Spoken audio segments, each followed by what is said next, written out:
Wewe katibu mkuu, jambo. Unalifahamu hili swala la kutoa exemption ya vifaa vya ujenzi wa meli hapa Mwanza?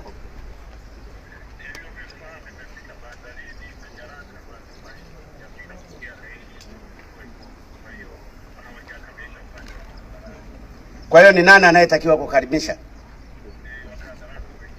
Na ninyi wizara si wanadai kwamba mpaka muwape exemption?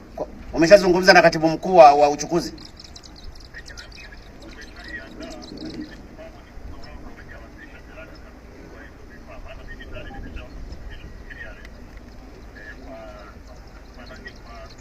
Wewe msimamizi, nyaraka mmeshazipeleka?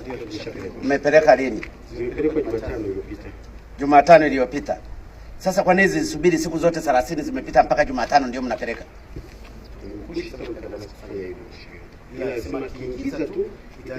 Muulize mkandarasi kwa nini hakupeleka hizo nyaraka mapema.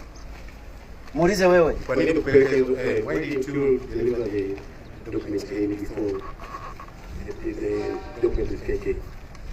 Okay, the custom clearance, including delivery until 50 hours, will be issued, no.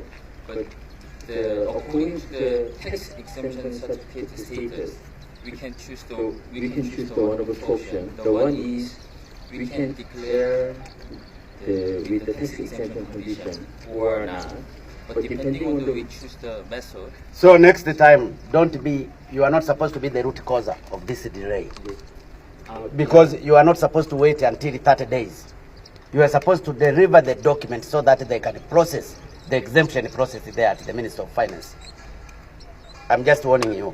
So lazima mcoordinate wote and make sure that hizo macontainer 56 yanafika haraka. Na wewe nani katibu mkuu? Wasiana katibu mkuu mwenzako wa uchukuzi pamoja na Commissioner General wa TRA. Muyamalize leo. Nataka next week vifaa hivyo vianze kuja.